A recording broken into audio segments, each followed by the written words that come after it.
আউযুবিল্লাহি মিনাশ শাইতানির রাজিম বিসমিল্লাহির রহমানির রহিম। আজকে আমরা যে বিষয়ের উপরে আলোচনা করতে যাচ্ছি যে জামাত অর্থ হচ্ছে দলবদ্ধ হওয়া বা একটা দল। আর এই সম্পর্কে একজন হিন্দু মেয়ে, সে হচ্ছে শিউলি দাস, সে বলছে যে জামাত ইসলাম তারা তাদের মন্দিরগুলোকে পাহারা দিছে, তাদেরকে নিরাপত্তার অনেক কাজ করছে এবং অনেক হিন্দুরা তারা কি করে, জামাত ইসলামকে সমর্থ করে। এই মেয়েটা হচ্ছে কীর্তন করে, হরি নাম জপ করে এবং বিভিন্ন জায়গায় আর কি বিভিন্ন কীর্তনে উনি অংশগ্রহণ করে। এই মেয়েটা বলতেছে জামাত ইসলাম একটা পারফেক্ট, বাংলাদেশের ভিতরে একটা মুসলিম দল হিসেবে একদম পারফেক্টলি একটা দল। তো এই বিষয়ের উপরে একটা আলোচনা অবশ্যই আমি নিয়ে আসছি। তো অবশ্যই আসলে কোরআন সম্মত জামাত ইসলাম আসলে কেমন একটা দল, এই বিষয়টার উপরে আলোচনাটা করার জন্য। তো মেহেরবান আল্লাহর নামে। তো এখানে একটা বিষয় দেখানো হচ্ছে যে মুহাম্মদ সাল্লাল্লাহু আলাইহি ওয়াসাল্লাম যখন এই পৃথিবীতে আসছে তখন উনি আল ইমরানের ভিতরে, সূরা আল ইমরানের ভিতরে আল্লাহ তাআলা এই কথাটা বলছে 144 নম্বর আয়াতে, যে এবং মুহাম্মদ তো একজন রাসূল, সুতরাং যদি তিনি ইন্তেকাল করেন কিংবা শহীদ হন তবে কি তোমরা কি তার পিছ থেকে উল্টা পথে চলে যাবা? এবং যে উল্টা পায়ে ফিরে যাবে সে আল্লাহর কোনো ক্ষতি করিতে পারিবে না এবং অনত বিলম্বে আল্লাহর কৃতজ্ঞ দিককে পুরস্কার দেবেন। এবং যারা থাকবে এবং তার দিনকে প্রচার করবে, সুবিশাল করার জন্য তারা সংগ্রাম করবে, তাদের জন্য আল্লাহ তাআলা বলতেছে আমি তাদেরকে মহা পুরস্কার দিব এবং তা খুবই শিগগিরই। আর একদিন আমি বলছিলাম জাবুর কিতাবের ভিতরে আল্লাহ তাআলা বলতেছে তার একদল মনোনীত বান্দাকে তিনি এই দেশ পরিচালনা বা পৃথিবী পরিচালনা করার ক্ষমতা দিয়ে থাকেন, তিনি দিবেন যারা কিনা এরকম আল্লাহর প্রতি ভালোবাসা থাকবে, যারা কোরআনের প্রতি ভালোবাসা থাকবে, তাদেরকে উনি এই পথটা, এই রাস্তাটা দেখাই দিবেন। অবশ্যই আরও আল্লাহর পথে যারা সংগ্রাম করে, বিজয় অর্জন করে, আল্লাহ তাদেরকে ভালোবাসেন, তাদেরকে সেই বিজয়ের আচ্ছাদন সুখভোগের দেন। এবং দেখেন বাংলাদেশের ভিতরে যদি আমরা দেখি, জামাত ইসলাম কলাম কারোর কোনো তেমন ক্ষতিই করিনি, কিন্তু অনেক মানুষ তাদের ব্যাপারে মিথ্যা সাক্ষ্য দেওয়ার চেষ্টা করছে। কিন্তু সেই জামাত ইসলামের যারা দলটা সর্বপ্রথম প্রতিষ্ঠিত করে, তারা কলাম কোরআনের মতো করেই তাদের দলটার নামটা আনে, যে জামাত একটা দলবদ্ধ হওয়া। রাসূল সাল্লাল্লাহু আলাইহি ওয়াসাল্লাম বলছে তোমরা কাতারে অংশগ্রহণ করো, একটা দলবদ্ধ হও এবং তোমরা জামাতের সাথে কি করো, নামাজ আদায় করো, অর্থাৎ দলের সাথে, অর্থাৎ যে একটা দল যে প্রতিষ্ঠিত করা লাগবে এবং সেই দলটার কাজ কল্যাণের দিকে আহ্বান করা, মানুষকে সৎ পথের দিকে আহ্বান করা এবং অসৎ কাজ থেকে বিরত রাখা, এটাই আল্লাহ তাআলা সুন্দরভাবে তার রাসূল সাল্লাল্লাহু আলাইহি ওয়াসাল্লামের মাধ্যমে বোঝাচ্ছে। এবং আল্লাহ তাআলা বোঝাচ্ছে যে আমি আমার পক্ষ থেকে একটা নবী তোমাদের কাছে প্রেরণ করে দিছি শেষ সময়, তিনি মহান, তিনি আমার বন্ধু, ইয়া শাফিউল মুসলিমিন ইয়া রাহমাতাল লিল আলামিন। এবং সেই নবী যদি মারা যায় অথবা নিহত হয়, সে যখন তোমাদের মাঝে থাকবে না, তখন তোমরা কি ইসলামটাকে ছেড়ে দিবা? যে ইসলাম যে সত্যি, যে একটা পুস্তকের বাণী, যে ফুরকান, তা কি প্রচার করবো না তোমরা? আর বিভিন্ন তাফসিরি বিভিন্নভাবে আসছে যে সেই দিনটাকে তোমাদের কি করা লাগবে, হাতে তুলে নেওয়া লাগবে। ঠিক আজকে জামাতের বিভিন্ন কর্মীরা কি করছে, তারা তাদের সেই কাজটা সুন্দরভাবে হাতে তুলে নিছে এবং সেই কাজটা অংশগ্রহণ করে সারা দেশে কি করতেছে, যে তাদের ইসলামিক দিন কায়েমের জন্য, তারা প্রতিষ্ঠা করার জন্য চেষ্টা করতেছে। আর আল্লাহ তাআলা কলাম ইচ্ছা করলেই তাদেরকে বিজয় অর্জন করতে দিয়ে দিতে পারে, যদি এরকম মানুষ তাদেরকে ভালোবাসে। তো আজকে বাংলাদেশে যদি আমরা বাংলাদেশের দিকে তাকাই, বাংলাদেশে ইসলামকে ভালোবাসে কিন্তু কোনো ইসলামিক দলকে রাষ্ট্র ক্ষমতায় দেখতে চায় এমন মানুষ খুবই কম থাকে। তাদের একটাই কথা যে ইসলামটাকে আমরা ভালোবাসবো, হ্যাঁ ভালো, কিন্তু আমরা ইসলামিক কোনো দলকে রাষ্ট্র ক্ষমতায় আনবো না, কারণ তারা যদি আসে আমাদের উপরে জুলুম নির্যাতন অত্যাচার করবে। দেখেন ইসলাম কখনো এভাবে জুলুম নির্যাতন করবে না, কারণ ইসলামের ভিতরে আমরা যদি জানি যে কিছু সূরা আছে মক্কা, কিছু সূরা আছে মদিনা।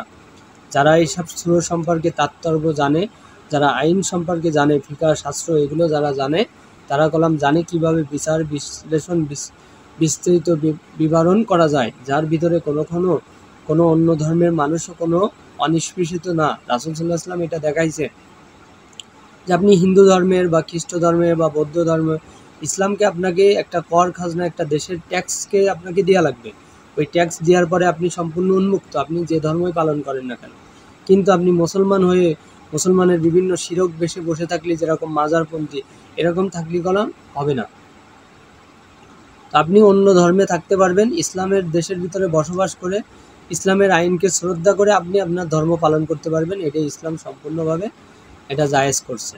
এই জন্য ইসলামকে অবশ্যই আমরা চাই আগামীতে অবশ্যই মানুষ যেন ইসলামের প্রতিকে ইসলামকে ভালোবাসে এবং তার পথকে সুন্দরভাবে মানুষের এই ইসলামিক একটা দিনকে যেন তারা ভালোবাসে, এই দিনকে সুন্দরভাবে মানুষের কাছে পৌঁছে দেয় এবং তা যেন প্রচার করে শ্রদ্ধার সাথে।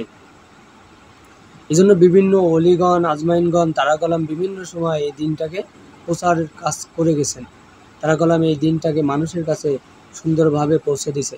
বাংলাদেশে অনেক দল আছে, আপনি যদি দেখেন ইসলামিক অনেক বড় বড় দল আছে, সুফিয়াবাদ, সুন্নি, আহলে হাদিস, তারপরে আপনার আরও অনেক কিছু আছে, অনেক বড় বড় দল আছে, অনেক দল আছে। কিন্তু দল হওয়া লাগবে কি একটা, আর যে দলটাকে অন্য মানুষরা ভালোবাসবে। আর সেই দলটা একটা দলই আছে, যেটা হচ্ছে জামাত ইসলাম, যাকে অন্য দলগুলো চেনে, জানে এবং তাকে কলাম ভালোবাসে। তারা কলাম মানুষের কাছে কাছে যায়, মানুষের পাশে থাকে, সর্বস্তরে তাদেরকে পাওয়া যায়। আর এই কাজটা যাতে সফলতা ইসলাম কখনো না পায়, এই কাজটা ব্রিটিশ করে গেছে।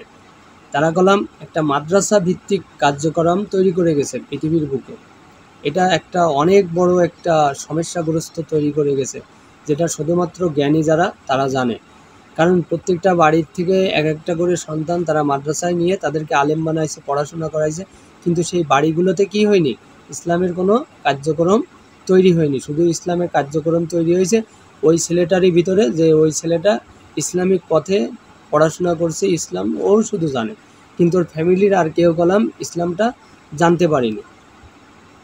মাদ্রাসাতে আমরাও পড়াশোনা করছি, আজকে কথা বলতেছি, সেখান থেকে অবদান। কিন্তু এটা একটা ভুল তরফা, যেটা কিনা প্রত্যেকটা বাড়ি থেকে যদি আজকে শিক্ষাগুলো হতো, তাহলে সেই বাড়ির মানুষগুলো ইসলাম সম্পর্কে ভালো জানতো, বুঝতো এবং সেই ইসলামটা তারা কলাম রিভার্স করতে পারতো।